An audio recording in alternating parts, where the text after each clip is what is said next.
سب سے پہلے ایک ضروری اعلان، یہ مواد صرف تعلیمی مقاصد کے لیے ہے۔ یہ لفظ بلفظ ترجمانی نہیں، بلکہ ہر باب کی سادہ اردو میں وضاحت ہے۔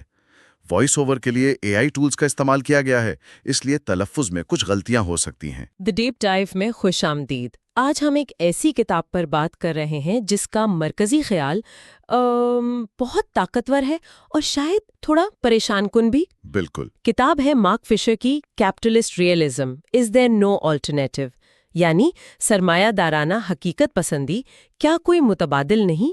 یہ کتاب اس سوال کی گہرائی میں جاتی ہے کہ بھئی یہ سرمایہ دارانہ نظام یعنی کیپٹلزم ہماری سوچ پر اس قدر حاوی کیسے ہو گیا ہے کہ ہمیں اس کے علاوہ کوئی اور راستہ نظر ہی نہیں آتا۔ جی بالکل، ایسا لگتا ہے جیسے یہ کوئی معاشی نظام نہ ہو بلکہ ہوا اور پانی کی طرح ایک قدرتی حقیقت ہو۔ بالکل، اور فشر کا بنیادی نقطہ یہی ہے کہ یہ احساس قدرتی نہیں ہے، اسے بنایا گیا ہے۔ یہ ایک ایسا نظریہ ہے جسے ہماری ثقافت، ہماری فلمیں، ہماری سیاست بار بار دہرا کر ہمارے ذہنوں میں بٹھا دیتی ہیں۔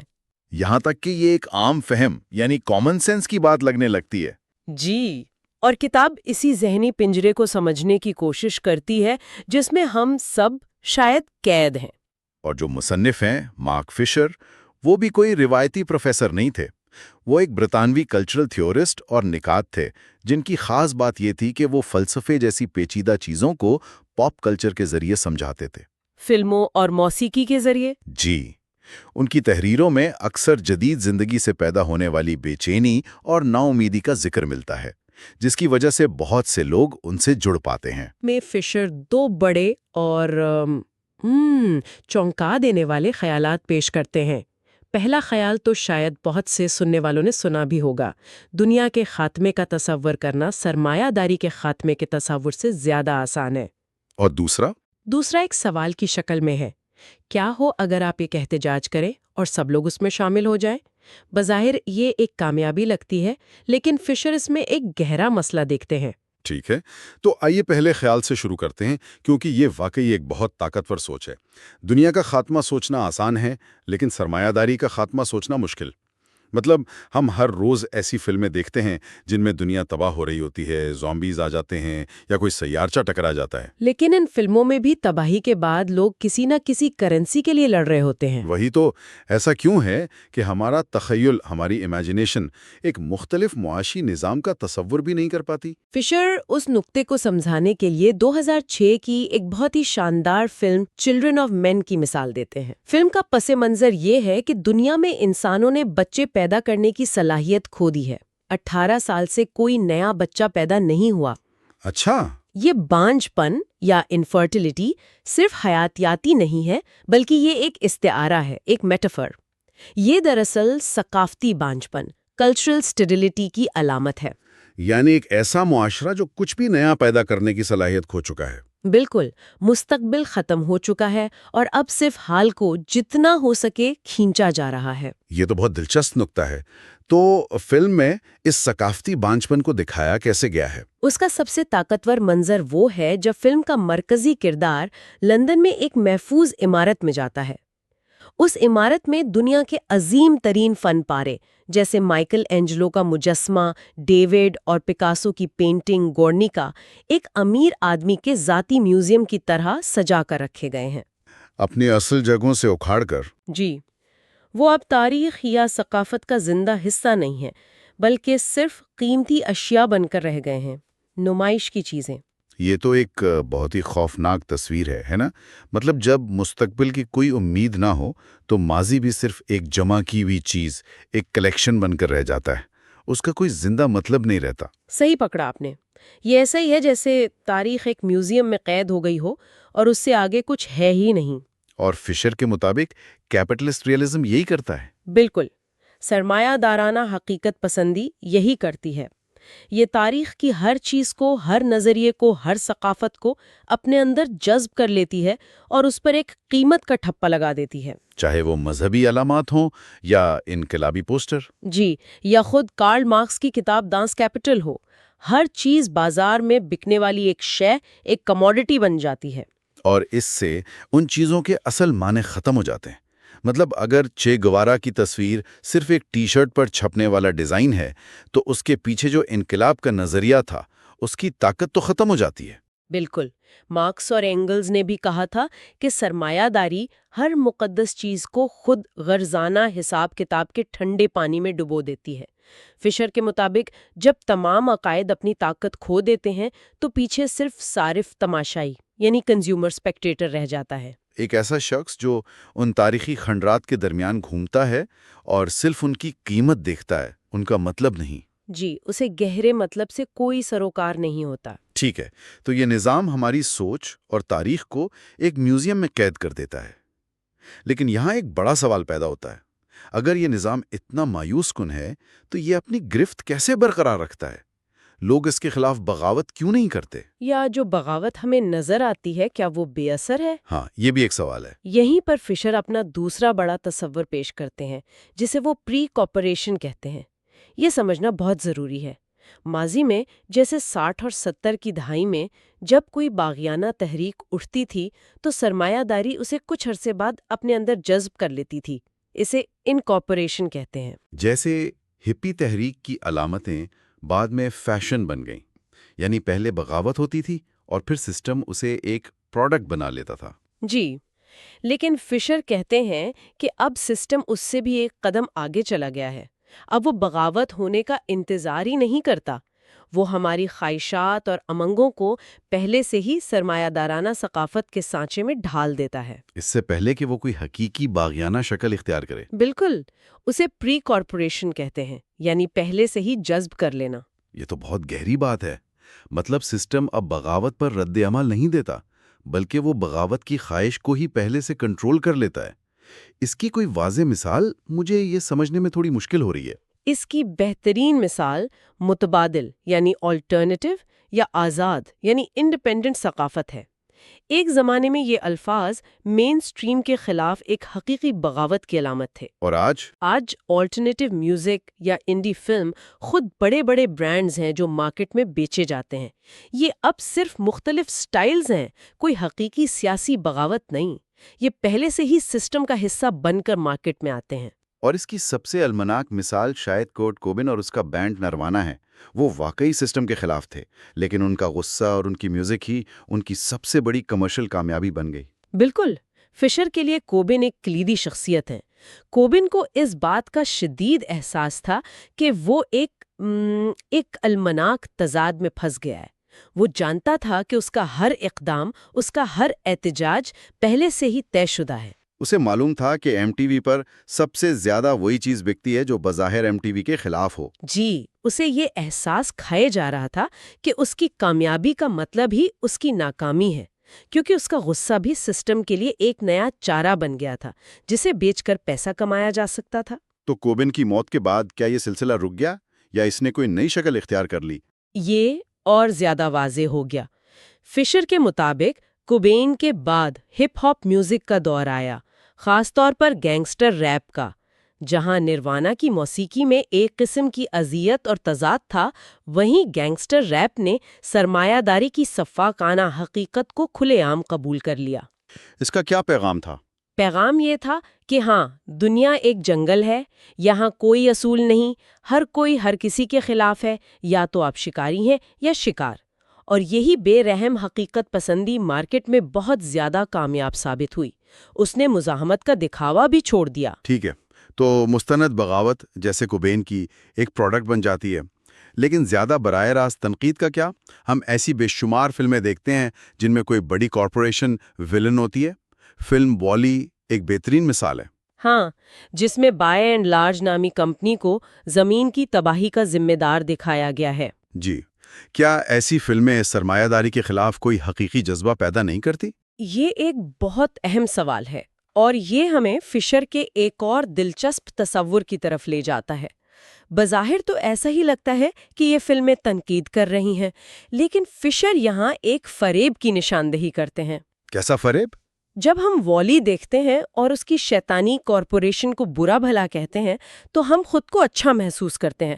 ہمیں لگتا ہے کہ ہم نے ماحول اور سرمایہ داری کے خلاف اپنا فرض ادا کر دیا ہے، اور پھر ہم آرام سے پاپ کارن کا خالی ڈبہ پھینک کر اپنی صارفانہ زندگی یعنی کنزیومرسٹ لائف میں واپس چلے جاتے ہیں. اوہ، یہ تو بہت ہی پریشان کن خیال ہے. تو آپ کہہ رہی ہیں کہ ایسی اینٹی کیپٹلسٹ فلم دیکھنا خود ایک کیپٹلسٹ عمل ہے؟ مطلب یہ احتجاج کی ایک شکل نہیں بلکہ ایسا طریقہ ہے جس سے سسٹم ہمیں اپنا غصہ محفوظ طریقے سے نکالنے دیتا ہے. بالکل ہم نے فلم دیکھ کر تنقید کر لی تو اب حقیقی زندگی میں کچھ کرنے کی ضرورت ہی نہیں رہی. بالکل. اسے فلاسفر زیزیک کی زبان میں انٹرپیسیوٹی کہتے ہیں. یعنی فلم ہمارے لیے ہمارا اینٹی کیپٹلزم کا کردار ادا کر دیتی ہے، پروڈکٹ آپ کے لیے احتجاج کر دیتا ہے، اور اس کے بدلے میں آپ سسٹم کو اپنا پیسہ اور وقت دیتے ہیں. تنقید خود ایک بکنے والی شے بن جاتی ہے. تو کیا ہمارے اندرونی یقین کی کوئی اہمیت نہیں؟ اگر ہم دل میں سرمایہ داری کو برا سمجھتے ہیں تو کیا اس سے واقعی کوئی فرق نہیں پڑتا؟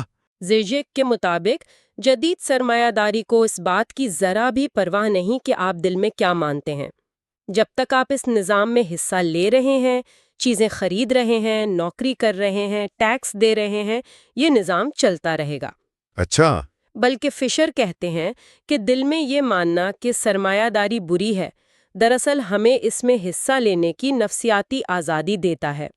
یہ ایک طرح کی خود فریبی، ڈس اواول ہے. میں جانتا ہوں کہ یہ غلط ہے، لیکن میں کیا کر سکتا ہوں، اور یہ سوچ کر ہم وہی کرتے رہتے ہیں. یہ تو بہت گہری بات ہے. یعنی ہمارا اندرونی ذاتی یقین ہمیں عملی طور پر کچھ بھی نہ کرنے کا جواز فراہم کرتا ہے، اور یہی منطق شاید بڑے احتجاجوں پر بھی لاگو ہوتی ہوگی. بالکل. فشر لائیو 8 جیسے بڑے کانسرٹس کی مثال دیتے ہیں جو غربت کے خاتمے کے لیے منعقد کیے گئے تھے. یہ تقریبات ایک بہت بڑا دکھاوا تھی، لیکن ان کا اصل پیغام کیا تھا؟ کیا تھا؟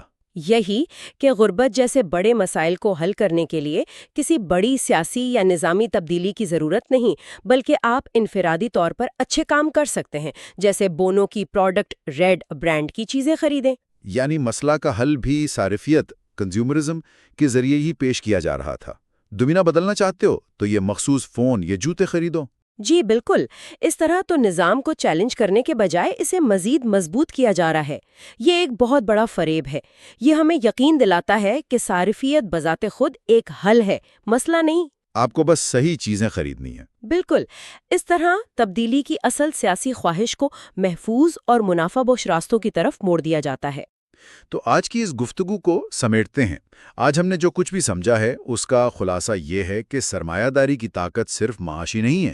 یہ ایک ایسی طاقت ہے جو ہماری سوچ، ہماری ثقافت اور یہاں تک کہ ہمارے تخیل پر بھی قبضہ کر لیتی ہے. اور یہ نظام اتنا جامع ہے کہ یہ متبادل راستوں کو ناقابل تصور بنا دیتا ہے.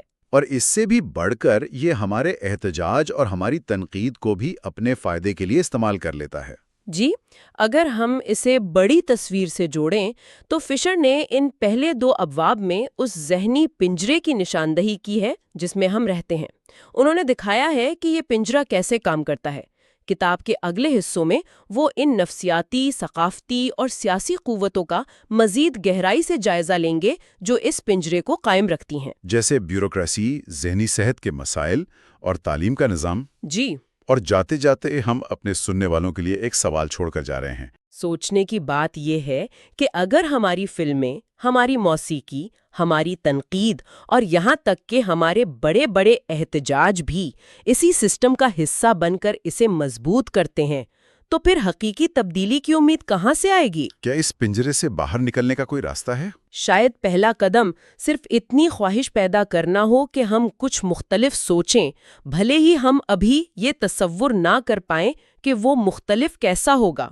ہم سب کو کبھی نہ کبھی ایسا ضرور محسوس ہوتا ہے کہ ہم ایک سسٹم میں پھنس گئے ہیں اور شاید کچھ بدل نہیں سکتے. جی بالکل. تو آج ہم مارک فشر کی کتاب کے ذریعے یہ جاننے کی کوشش کریں گے کہ کیا یہ احساس صرف ہماری ذاتی ناکامی ہے یا پھر یہ اس نظام کا ڈیزائن ہے جس میں ہم جی رہے ہیں. آپ نے بالکل صحیح جگہ سے بات شروع کی ہے. فشر اپنی کتاب کیپٹلسٹ ریالزم کے 3 اور 4 باب میں اسی سوال کی گہرائی میں اترتے ہیں۔ اچھا، وہ کہتے ہیں کہ کیپٹلزم صرف ایک معاشی نظام نہیں ہے، بلکہ یہ ایک پورا ماحول ہے۔ ماحول؟ کس طرح کا ماحول؟ ایک ایسا ماحول جو ہماری سوچ، ہماری خواہشات اور یہاں تک کہ ہمارے خواب دیکھنے کی صلاحیت پر بھی اثر ڈالتا ہے۔ آج ہم اسی پر بات کریں گے۔ زبردست۔ تو چلیں اس جال کو سمجھنے کی کوشش کرتے ہیں۔ باب 3 کا عنوان ہے کیپٹلزم اینڈ دی ریئل۔ جی، فشر یہاں کیپٹلسٹ ریئلزم یعنی سرمایہ دارانہ حقیقت پسندی کی بات کرتے ہیں۔ میرے خیال میں اس کا مطلب یہ ہے کہ ہم سب نے یہ مان لیا ہے کہ اس نظام کے علاوہ کچھ ممکن ہی نہیں۔ جیسے ہوا میں سانس لینا، یہ بس ہے، ہم اس پر سوال نہیں اٹھاتے۔ کیا میں صحیح سمجھا؟ بالکل، آپ نے بہت اچھے سے اس کی وضاحت کی ہے۔ یہی اس نظریے کی سب سے بڑی کامیابی ہے۔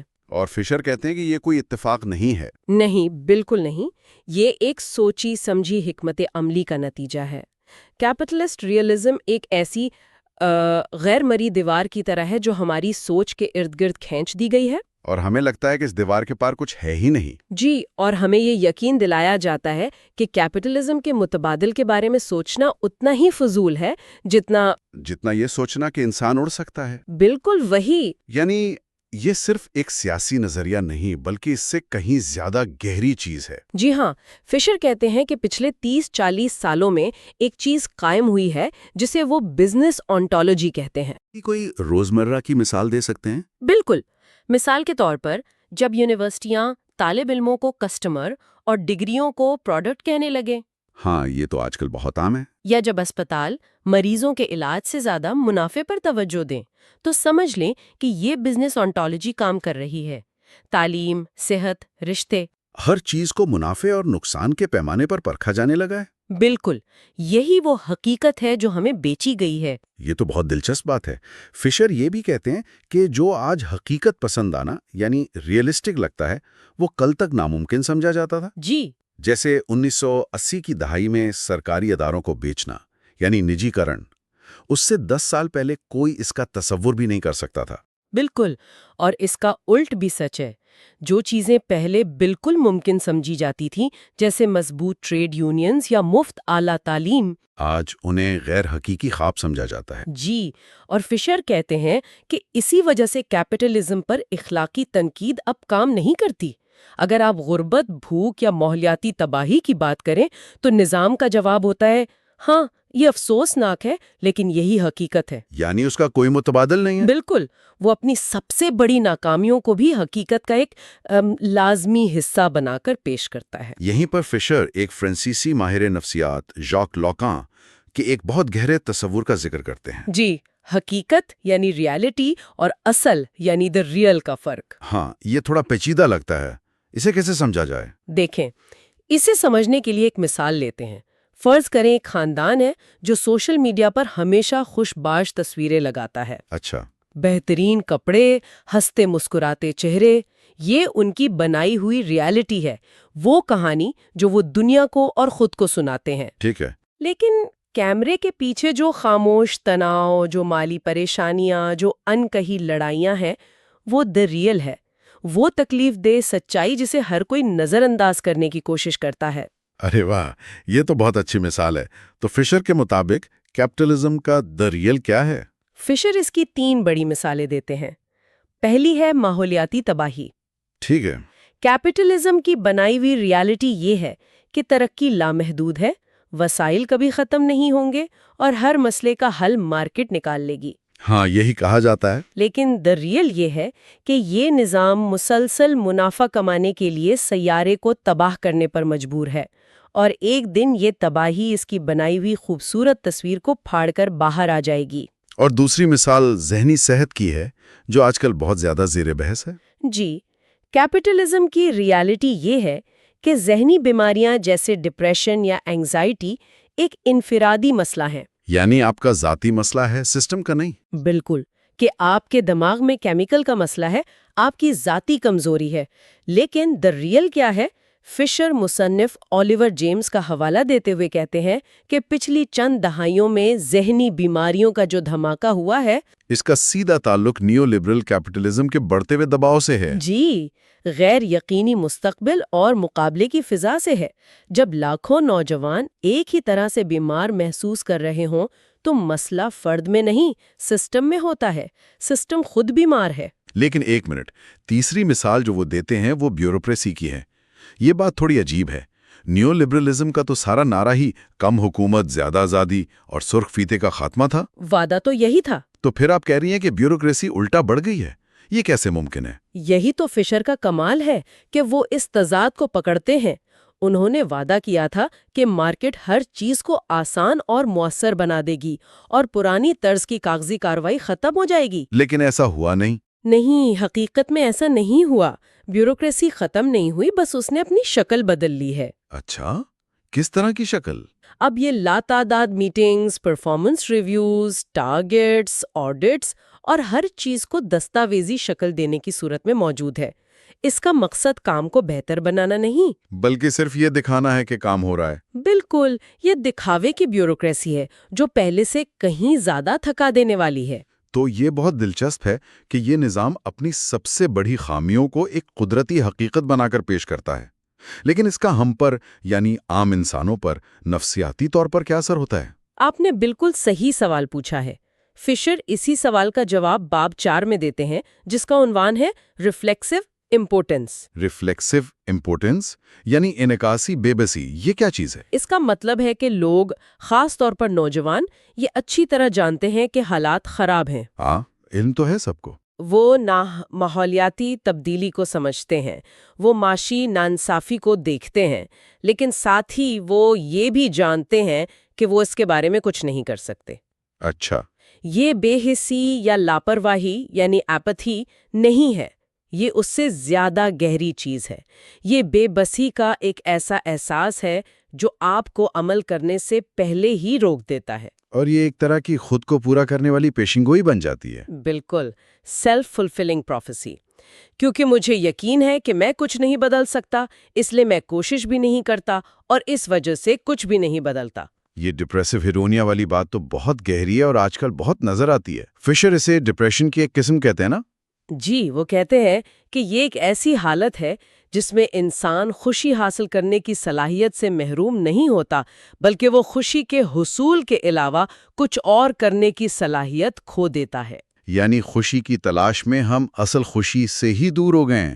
ہاں، ہر وقت فوری تسکین، انسٹنٹ گریٹیفیکیشن کی تلاش، وہ جو گھنٹوں سوشل میڈیا سکرول کرتے رہنا یا ایک کے بعد ایک نیٹ فلکس سیریز دیکھتے رہنا، شاید اسی کی ایک مثال ہے۔ بالکل، اسے اندر سے محسوس ہوتا ہے کہ کچھ غائب ہے، لیکن وہ یہ نہیں سمجھ پاتا کہ یہ جو چیز غائب ہے وہ ان چھوٹی چھوٹی فوری لذتوں سے کہیں آگے کی چیز ہے۔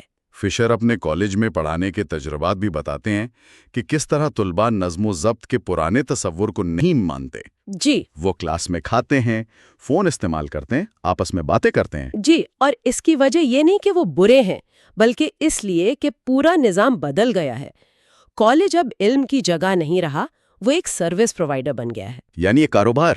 ہاں، اس کی فنڈنگ اس بات پر منحصر ہے کہ کتنے طلباء پاس ہوتے ہیں، اس لیے وہ طلباء کو فیل کرنے یا نکالنے کا خطرہ مول نہیں لے سکتے۔ لیکن اس آزادی کے جواب میں طلباء کوئی بڑے علمی یا تخلیقی کام نہیں کرتے، بلکہ وہ سستی اور کاہلی کا شکار ہو جاتے ہیں۔ پلے اسٹیشن، ٹی وی، نشہ۔ جی، وہ اس آزادی کو استعمال کرنے کے بجائے اس میں کھو جاتے ہیں۔ اس طالب علم کی مثال تو کمال کی ہے جو کلاس میں ہیڈ فون پہن کے بیٹھتا تھا، چاہے اس میں موسیقی نہ بھی چل رہی ہو۔ یہ مثال آج کی نسل کی نفسیات کو بہت خوبی سے بیان کرتی ہے۔ یہ دکھاتی ہے کہ وہ ہر وقت ایک ڈیجیٹل میٹرکس سے جڑے رہنا چاہتے ہیں۔ اچھا، کتاب پڑھنا یا لیکچر سننا بورنگ لگتا ہے کیونکہ یہ انہیں ٹیکسٹنگ، یوٹیوب اور فاسٹ فوڈ کے مسلسل محرک یعنی سینسیشن سٹیمولس سے دور کر دیتا ہے۔ تو ہیڈ فون ایک طرح کا نفسیاتی سہارا ہے۔ بالکل، ہیڈ فون چاہے خاموشی کیوں نہ ہو، اس بات کی ایک نفسیاتی تسلی ہے کہ وہ ڈیجیٹل دنیا اب بھی ان کی پہنچ میں ہے، وہ اس سے کٹے ہوئے نہیں ہیں۔ یہ تو میں نے خود اپنی آنکھوں سے دیکھا ہے۔ ایسا لگتا ہے کہ خاموشی یا بوریت آج کے دور کا سب سے بڑا خوف بن گئی ہے۔ بالکل، ہمیں ہر لمحے کسی نہ کسی سٹیمولس کی ضرورت ہے، اور اسی ماحول میں فشر ایک اور گروہ کی نشاندہی کرتی ہیں جسے وہ لبرل کمیونسٹ کہتے ہیں۔ لبرل کمیونسٹ، یہ کون لوگ ہیں؟ یہ تو دو متضاد الفاظ لگتے ہیں۔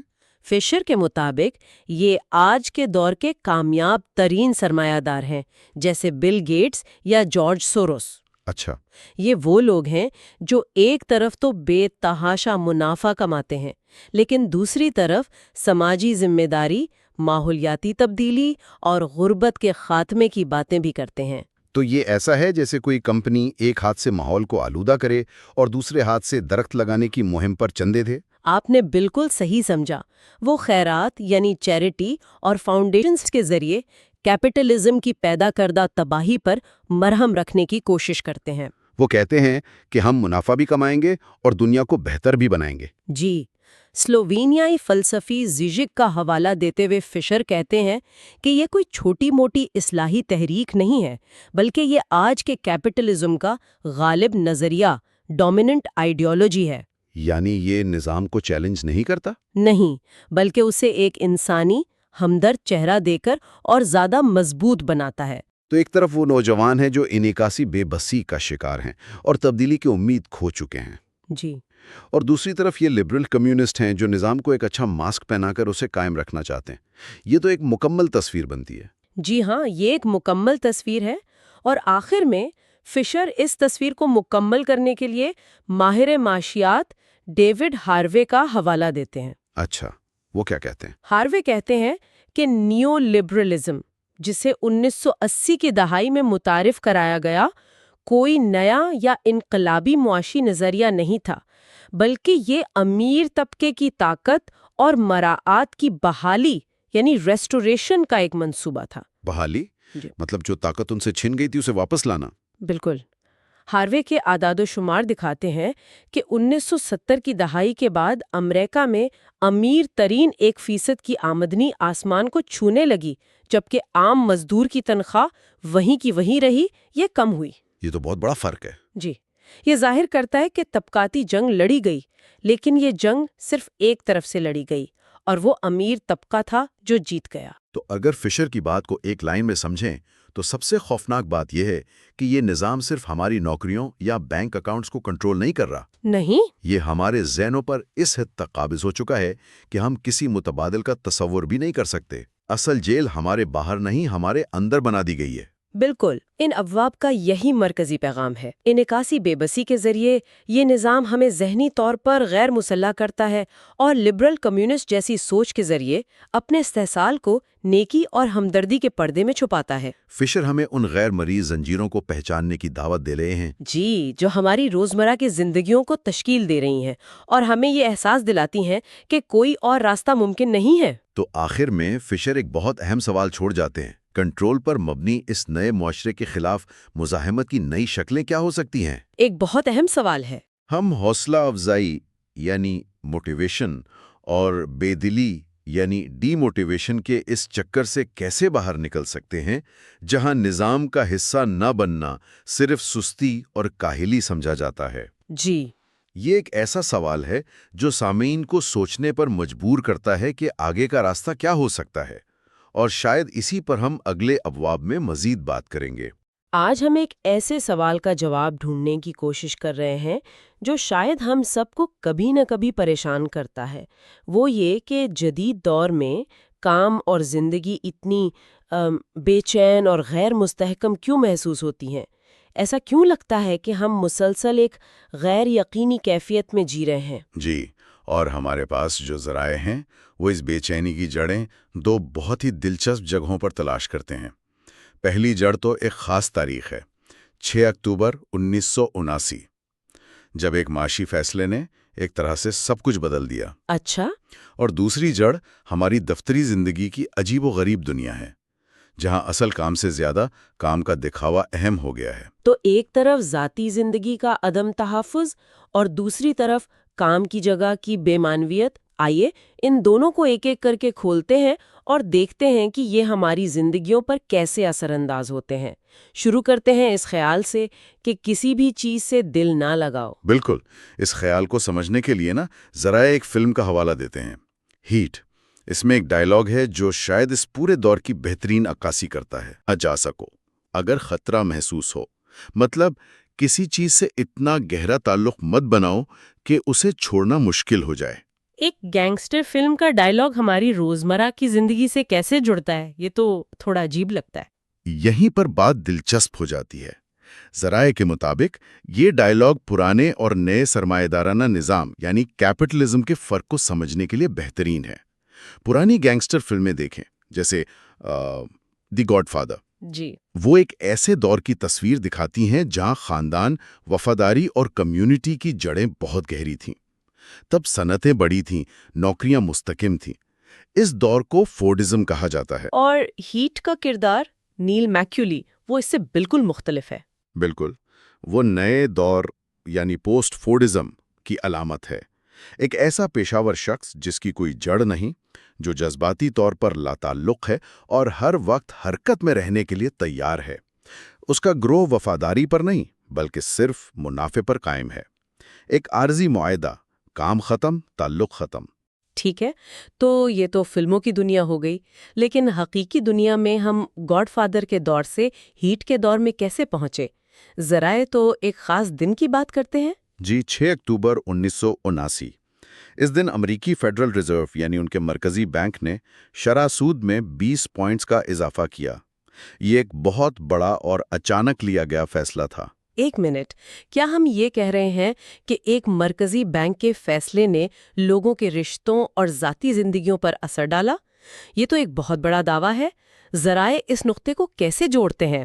یہ واقعی بہت بڑا دعویٰ ہے، لیکن ذرائع اسے یوں جوڑتے ہیں کہ اس ایک فیصلے نے معیشت کا پورا ڈھانچہ بدل دیا. فورڈزم کا دور، جہاں لوگوں کو ایک ہی کمپنی میں زندگی بھر کی نوکری مل جاتی تھی، وہ ختم ہو گیا. اس کی جگہ ایک نیا نظام آیا جس میں لچک یعنی فلیکسیبلٹی سب سے اہم لفظ بن گیا. اچھا. کمپنیوں نے مستقل ملازمتیں ختم کر کے عارضی معاہدے یعنی کیجول لیبر اور آؤٹ سورسنگ شروع کر دی. لیکن لچک یا فلیکسیبلٹی کیا ہمیشہ بری چیز ہوتی ہے؟ بہت سے لوگ تو اسے آزادی سمجھتے ہیں کہ وہ جب چاہیں جہاں چاہیں کام کر سکتے ہیں.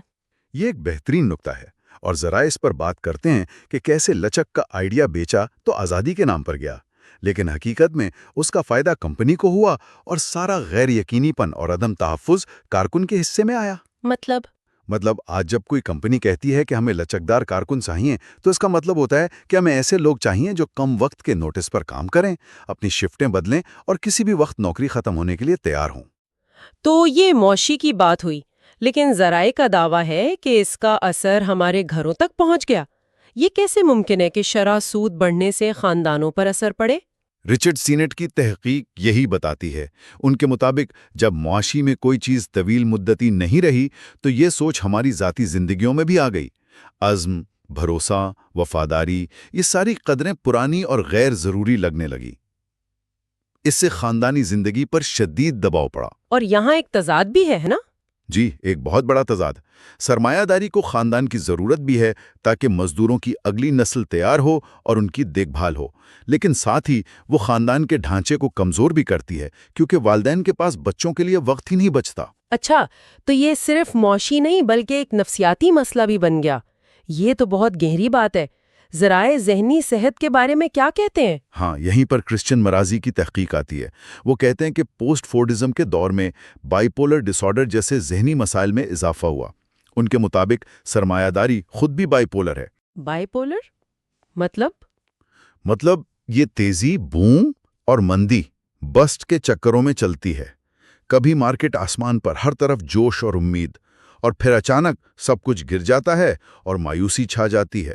یہی اتار چڑھاؤ اب افراد کی زندگی کا حصہ بن گیا ہے. اور اس کا الزام بھی فرد پر ہی آتا ہے. بالکل. اولیور جیمز اسے خود غرض سرمایہ داری یا سیلفش کیپٹلزم کہتے ہیں۔ یہ نظام ایسی خواہشات کو بھڑکاتا ہے جن کا پورا ہونا تقریباً ممکن ہے۔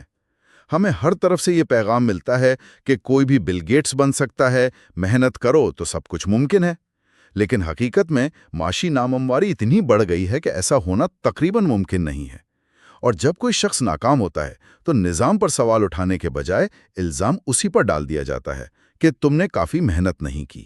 تو اس کا مطلب یہ ہے کہ ہم ذہنی صحت کے مسائل کو دیکھنے کا طریقہ بھی بدل گیا ہے۔ ذرائع میں ایک کیمیکو بایولوجیکل مسئلے کی بات کی گئی ہے۔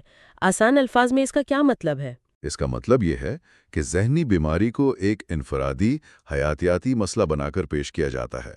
ہمیں یہ بتایا جاتا ہے کہ یہ صرف آپ کے دماغ میں کیمیکلز کا مسئلہ ہے، اس کا معاشرے، معیشت یا آپ کے حالات سے کوئی لینا دینا نہیں۔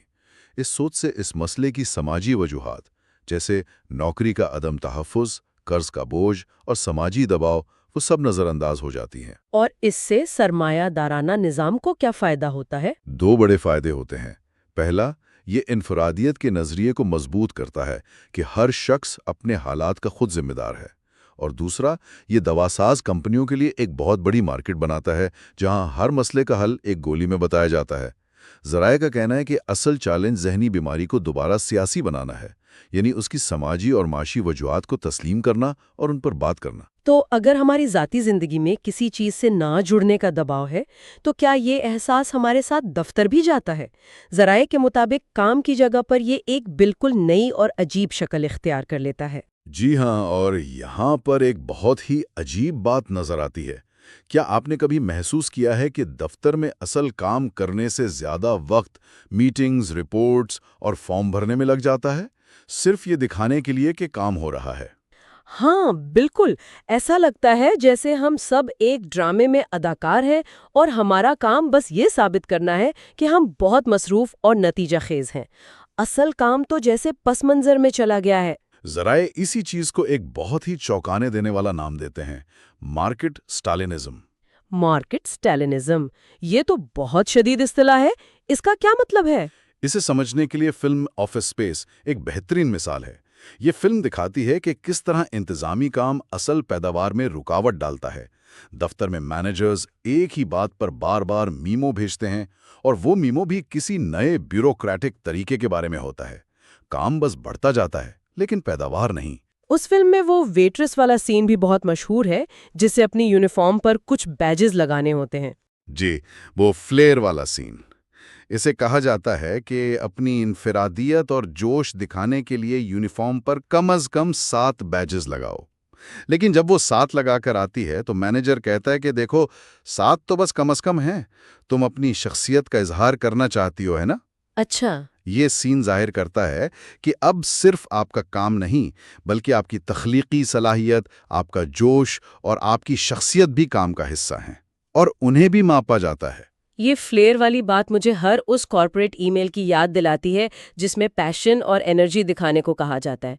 ایسا لگتا ہے کہ اب صرف کام کرنا کافی نہیں، آپ کو کام سے محبت کا دکھاوا بھی کرنا ہے۔ بالکل، آپ کو صرف کام نہیں کرنا بلکہ کام کرتے ہوئے خوش اور تخلیقی بھی نظر آنا ہے۔ لیکن یہ بہت عجیب ہے کیونکہ نیو لبرلزم کا پورا نظریہ تو بیوروکریسی کے خلاف تھا۔ وہ تو کہتے تھے کہ کم سے کم حکومت، کم سے کم قانون اور زیادہ سے زیادہ آزادی ہونی چاہیے۔ یہی تو سب سے بڑا تضاد ہے۔ اداروں کے ڈھانچے کو سیدھا کرنے اور غیر ضروری پرتیں ہٹانے کے نام پر نگرانی اور بڑھ گئی ہے۔ ذرائع برطانوی یونیورسٹیوں کی مثال دیتے ہیں جہاں لیکچررز پڑھانے سے زیادہ وقت کاغذی کارروائی میں گزارتے ہیں، جیسے کہ ماڈیول کی تفصیلات، طلبہ کے جائزے، محکمے کے رپورٹس اور کبھی نہ ختم ہونے والے آڈٹس۔ اب کام کا مقصد اصل کام جیسے پڑھانا یا تحقیق کرنا نہیں رہا، بلکہ آڈٹ کے لیے کام کی نمائندگی یعنی ریپرزنٹیشن تیار کرنا بن گیا ہے۔ تو مارکیٹ سٹالنزم کا مطلب یہ ہوا کہ اصل کامیابی سے زیادہ کامیابی کی نمائش اور اس کی رپورٹنگ کو اہمیت دی جاتی ہے؟ بالکل، اس کا موازنہ اسٹالن کے دور کے وائٹ سی کینال پروجیکٹ سے کیا گیا ہے۔ یہ نہر قیدیوں سے بنوائی گئی تھی اور اسے ایک بہت بڑی کامیابی کے طور پر پیش کیا گیا۔ یہ ایک شاندار پی آر کامیابی تھی۔ لیکن حقیقت میں یہ مکمل ناکام تھی، کیونکہ نہر اتنی گہری نہیں تھی کہ بڑے جہاز اس سے گزر سکیں۔ اسی طرح برطانیہ میں نیو لیبر حکومت نے ہر شعبے کے لیے ٹارگٹس مقرر کیے۔ نتیجہ یہ ہوا کہ اسکول صرف امتحانات پاس کرانے والی فیکٹریاں بن گئے اور اسپتال صرف ان آسان طریقہ کار پر توجہ دینے لگے جن سے ان کے اہداف کاغذوں پر پورے نظر آئیں۔ اصل مقصد یعنی تعلیم اور صحت پیچھے رہ گیا۔ یہ جو کارکردگی کا دکھاوا ہے، یہ ایک اور دلچسپ تصور سے جڑتا ہے جس کا ذکر ذرائع میں ہے، بد ادر۔ یہ سننے میں کسی سائنس فکشن فلم کے کردار جیسا لگتا ہے۔ آسان الفاظ میں یہ کیا ہے؟ اسے یوں سمجھیں کہ یہ ایک خیالی نگران ہے جس کے لیے سب دکھاوا کر رہے ہیں۔ دفتر میں سب جانتے ہیں کہ نئی پالیسی بیکار ہے، لیکن کوئی نہیں بولتا کیونکہ سب یہ مان کر چلتے ہیں کہ بگ باس یا سسٹم اس پر یقین کرتا ہے۔ وہ سسٹم ہی بگ ادر ہے۔ اچھا، یہ وہ علامتی ڈھانچہ ہے جس پر کوئی بھی سماجی نظام قائم ہوتا ہے۔ یہ وہ تصوراتی وجود ہے جس سے توقع کی جاتی ہے کہ وہ سرکاری کہانی پر یقین کرے گا چاہے کوئی فرد نہ کرے۔ اور آج کے دور میں اس کی مثال کیا ہوگی؟ سوویت یونین میں ہر کوئی جانتا تھا کہ نظام کرپٹ ہے، لیکن سرکاری طور پر سب دکھاوا کرتے تھے کہ سب ٹھیک ہے، کیونکہ بے غدر کو یہی کہانی سنانی تھی۔ آج کی مثال لیں، ہم سب جانتے ہیں کہ بڑی کمپنیاں منافع کے لیے بے رحم ہیں، لیکن ان کی پی آر اور اشتہارات میں وہ خود کو سماجی طور پر ذمہ دار اور ماحول کا خیال رکھنے والی ظاہر کرتی ہیں۔ ہم سب جانتے ہیں کہ یہ سچ نہیں، لیکن ہم اس دکھاوے کو قبول کرتے ہیں کیونکہ یہ نظام کا حصہ ہے۔ بگ ادر کو یہی کہانی سنائی جا رہی ہے۔ اور یہ مسلسل دکھاوا کارکنوں کے لیے ایک مستقل ہلکی سی بے چینی پیدا کرتا ہے۔ جی ہاں، کیونکہ کارکن اپنے ہی آڈیٹر بن جاتے ہیں۔ انہیں مسلسل اپنی کارکردگی کو جانچنا، دستاویز کرنا اور رپورٹ کرنا پڑتا ہے۔ برطانیہ میں اسکولوں کے معائنے کا نظام آفسٹیڈ اس کی بہترین مثال ہے۔ پہلے انسپیکشن ٹیم 4 سال میں ایک بار آتی تھی، لیکن اب نئے نظام میں اسکولوں کو خود مسلسل اپنی نگرانی کرنی پڑتی ہے۔ یہ نگرانی کا نظام اب خود اداروں کے اندر مستقل طور پر نصب کر دیا گیا ہے۔ اس سے ایک کبھی نہ ختم ہونے والی بے چینی پیدا ہوتی ہے اور کارکنوں میں ایک بے بسی کا احساس پیدا ہوتا ہے کہ کوئی متبادل نہیں ہے۔ تو ان ابواب سے یہ تصویر سامنے آتی ہے کہ سرمایہ داری نے نہ صرف ہماری ملازمتوں بلکہ ہمارے جذبات اور حقیقت کے احساس کو بھی نئی شکل دی ہے۔ ایک طرف ہمیں اپنی ذاتی زندگیوں میں لا تعلق اور غیر مستحکم رہنے پر مجبور کیا جاتا ہے، اور دوسری طرف کام پر ایک نہ ختم ہونے والی بے معنی بیوروکریسی اور دکھاوے میں پھنسا دیا جاتا ہے۔ جی ہاں، ان معاشی تبدیلیوں کو ذاتی عدم تحفظ سے جوڑ کر اور پی آر پر مبنی بیوروکریسی کو بے نقاب کر کے مصنف اس نظام کے گہرے نفسیاتی اثرات کی بنیاد رکھتے ہیں۔ یہ سوال پیدا ہوتا ہے کہ ان دباؤ کے تحت ہماری ثقافت، ہماری شناخت اور ہمارے اجتماعی امکانات کا کیا ہوتا ہے۔ یہ ہمیں سوچنے پر مجبور کرتا ہے کہ اس حقیقت پسندی کے پیچھے کیا چھپا ہے۔ اور سامعین کے لیے ایک آخری سوچ۔ ذرائع میں ایک لیکچرر کا ذکر ہے جو کہتا ہے کہ اس بیوروکریٹک معائنے کے نظام کو ختم کرنا غلامی کو ختم کرنے سے زیادہ ناممکن لگتا ہے۔ جب کوئی نظام اتنا ناقابل فرار اور اٹل محسوس ہو تو اس کا کیا مطلب ہے، اور ایک متبادل کا تصور کرنے کے لیے کس قسم کے اجتماعی عمل اور سوچ کی ضرورت ہوگی؟ آج ہم ایک بڑے سوال کا تعاقب کریں گے۔ اگر سرمایہ دارانہ نظام یا کیپٹلزم میں اتنی خامیاں نظر آتی ہیں تو یہ ٹوٹتا کیوں نہیں؟ یہ اپنی جگہ پر اتنا مضبوطی سے قائم کیسے ہے؟ جی، ہمارے پاس مارک فشر کی کتاب کیپٹلزم ریالزم کے آخری ابواب کا مواد موجود ہے جو اس سوال کے 3 بہت گہرے جواب دیتا ہے۔ بالکل۔ یہ ابواب ایک طرح سے اس پورے سسٹم کی نفسیاتی گتھیوں کو سلجھاتے ہیں۔ اچھا، پہلا جواب تو یہ ہے کہ یہ نظام ہمارے ذہنوں کو، یعنی ہماری یادداشت کو کیسے کنٹرول کرتا ہے۔ ٹھیک ہے۔ دوسرا، یہ اپنی طاقت کو کیسے چھپاتا ہے، جیسے ایک بھوت ہو جس کا کوئی جسم نہ ہو۔ واہ۔ اور تیسرا اور شاید سب سے دلچسپ یہ ہے کہ اس سے نکلنے کا راستہ کتنا غیر متوقع ہو سکتا ہے۔ تو آئیے اس گہری کھوج میں اترتے ہیں۔ پہلا حصہ باب 7 سے جڑا ہے جس کا عنوان ہی چونکا دینے والا ہے، کیپٹلزم ریالزم بطور خواب اور یادداشت کی خرابی۔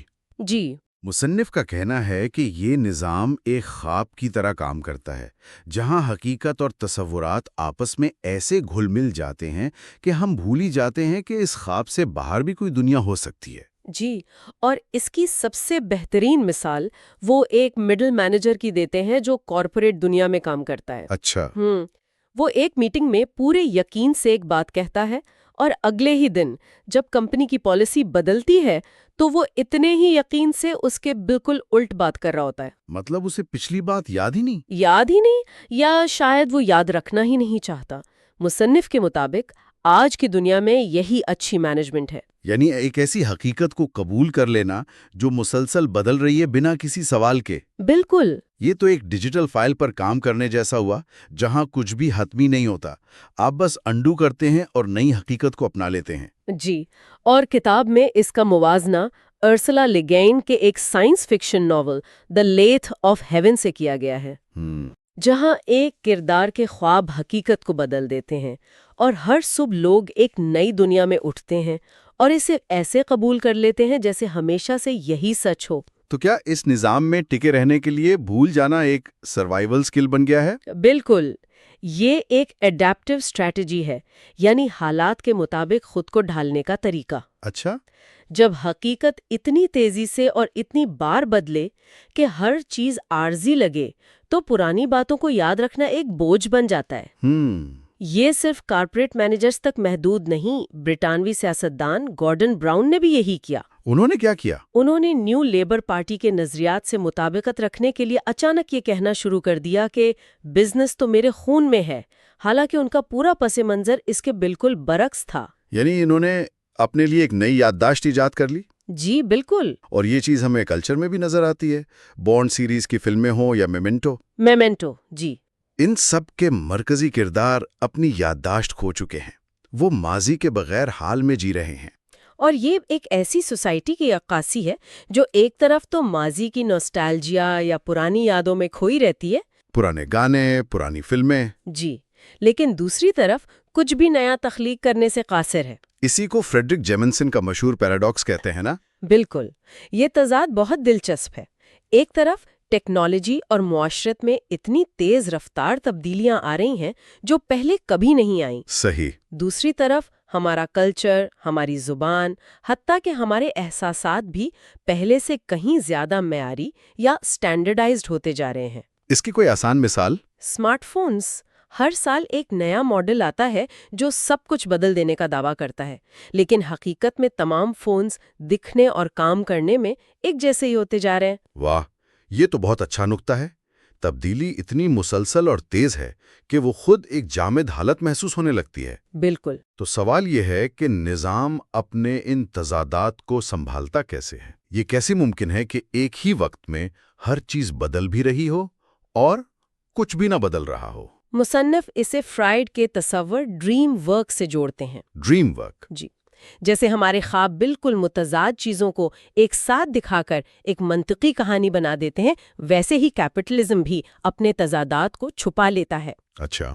اس کی ایک مثال سوچیں کہ کس طرح بڑی ٹیک کمپنیاں دنیا کو جوڑنے کی بات کرتی ہیں، لیکن ان کے الگورتھم معاشرے کو پہلے سے زیادہ تقسیم کر دیتے ہیں۔ جی، یہ تو روز کا تجربہ ہے۔ یہ بھی ایک قسم کا ڈریم ورک ہے جہاں ایک اچھا بیانیہ اصل نتائج کو چھپا لیتا ہے۔ اور مصنف نے امریکہ کی سیاست کی مثال بھی دی ہے، نیو لبرلزم اور نیو کنزرویٹزم کی۔ جی، دونوں نظریات بظاہر مخالف ہیں لیکن مل کر عوامی شعبے کو کمزور کرتے ہیں اور ہمیں بتاتے ہیں کہ مسائل کا حل سیاست میں نہیں بلکہ مارکیٹ سے نئی چیزیں خریدنے میں ہے۔ اور خواب کی ایک اور خاصیت یہ ہوتی ہے کہ اس کا کوئی مرکز نہیں ہوتا، کوئی ایک کنٹرول کرنے والا نہیں ہوتا۔ بالکل۔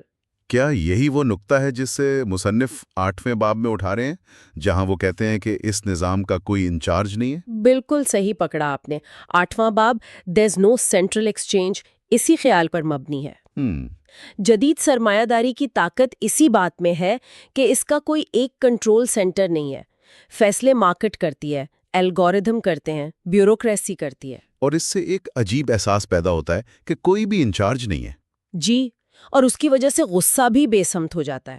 کس پر غصہ کریں؟ اس کی سب سے اچھی مثال شاید کال سینٹر کا تجربہ ہے۔ اوہ بالکل۔ ایک ایسی جگہ جہاں کوئی ادارہ جاتی یادداشت نہیں ہے، آپ ایک ہی مسئلہ 10 مختلف لوگوں کو بتاتے ہیں، اور ہر بار شروع سے کہانی سنانی پڑتی ہے۔ جی، آپ کا غصہ بھی بیکار جاتا ہے کیونکہ جس ایجنٹ سے آپ بات کر رہے ہیں وہ خود بھی اسی سسٹم کا ایک بے بس پرزہ ہے